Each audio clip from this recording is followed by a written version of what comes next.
Hello, welcome to another fun episode. Today we're starting semantics, and our topic is fake love, if anybody has any clue about that. So here we have a traffic light. We have green on the bottom, always on the bottom, red always on the top, yellow in the middle, because some people are colorblind, so they need to know where it would be. So that's the syntax, the structure. Okay, one's always on the bottom, one's in the middle, one's on the top. Semantics, which is what we're doing right now, is that green means go, yellow means, depends on who you talk to. For my son, it's like speed up so I can get through the light. And red is stop, right? So meaning, yeah? So you ever heard of the Me Too movement? A year ago, would this have meant anything? Or would it mean anything without the hashtag? And I have another one. 45. What is 45? What does 45 mean? I'm 45 years old, but what does 45 really mean? It actually does have a meaning. So let's talk about, there's an old proverb and possibly a new proverb. The old proverb is, sticks and stones may break my bones, but words will never hurt me. Is that true? Will words never hurt you? Has anybody ever said something that hurt you, called you a certain name? Probably. So here's the new one. Sticks and stones may break bones, but words can shatter souls. Words matter. Choose wisely. And here's another. All our work, our whole life, is a matter of semantics.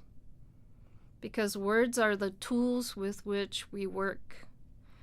The material out of which laws are made, out of which the Constitution was written. Everything depends on our understanding of them. So think about the Constitution. Think about the Bible or the Quran or any other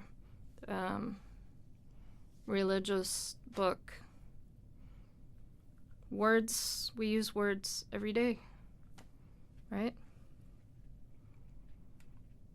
So who cares? Well, we use words every day, but how does this really apply to me, like this whole study? Here's the fake love. And I underlined in red some words that don't really mean what they supposedly mean. It may be in the online Oxford English Dictionary. So down, up is not necessarily down. I'm not actually like in the basement. No. Actually, I am. I'm recording from the basement, but it looks like up. So up would be better, correct? Look up to me. Look up is different from looks like up, right? Fake people. What does that mean? Is that like a mannequin? Fake love, huh? Straight up. You hear this every day in any song, on any TV station, in any Netflix episode of whatever. You have semantics. So here's my life. Here's me with my husband. And when we first met, this was over 20 years ago, we first met, and I just used the word whatever. And he could not stand that word. To him, that meant that I didn't care, that I just didn't want to deal with any situation, so I'd say whatever. But that's not what I meant, right?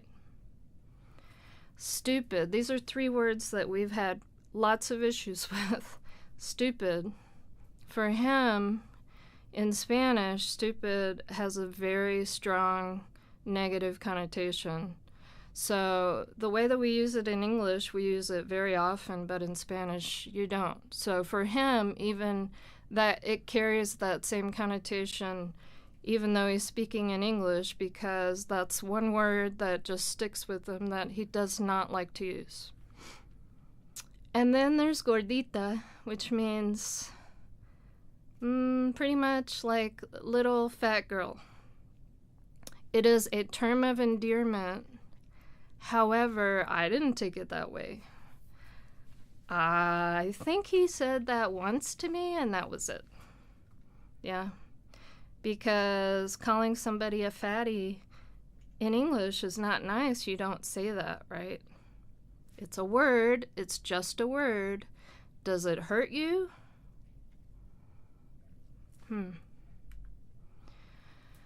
So here we have lexical semantics and compositional semantics. The difference, lexical looks at each word by itself, and compositional looks at phrasal meanings.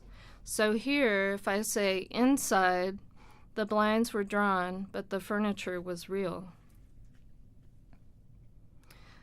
The compositional phrase of the blinds were drawn tells you one thing, but it never tells you that somebody drew the blinds with a pencil. So this is an example of semantic ambiguity. Yeah. And we have sense and reference. Sense is a mental representation, a concept, what you have in your brain, right? And then there's reference. What particular thing do you think of with that sense? So my referent for, let's say, hamburgers. Everybody has a referent, right?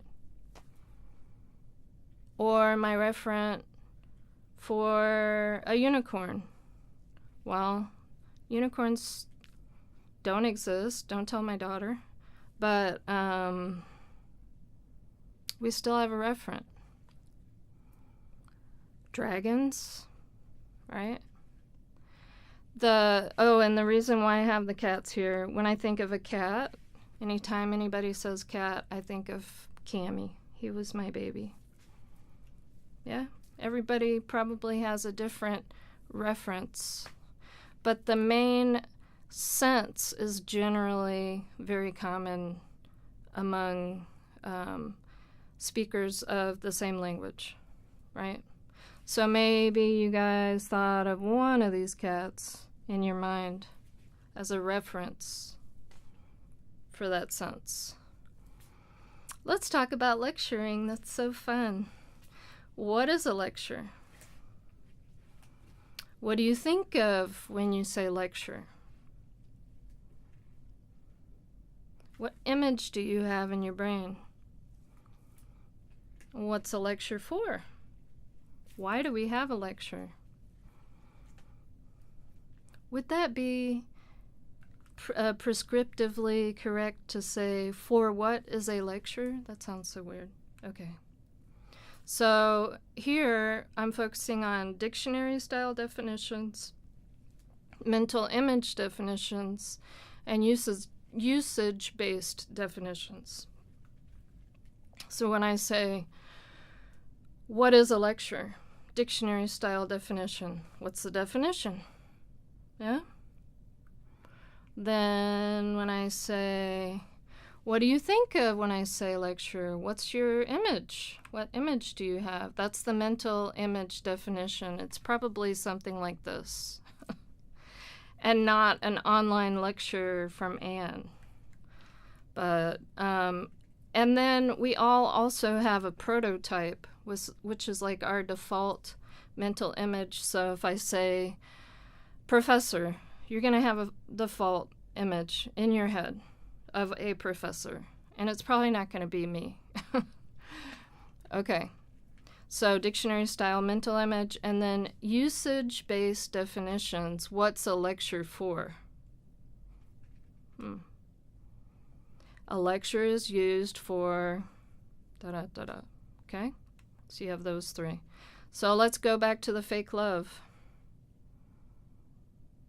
What's the dictionary style definition of down and up,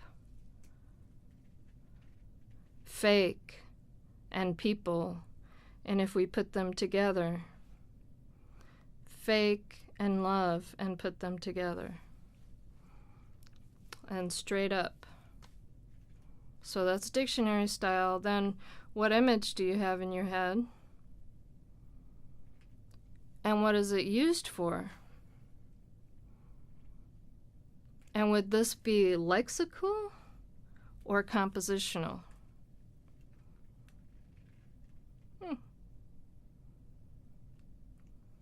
Till next time.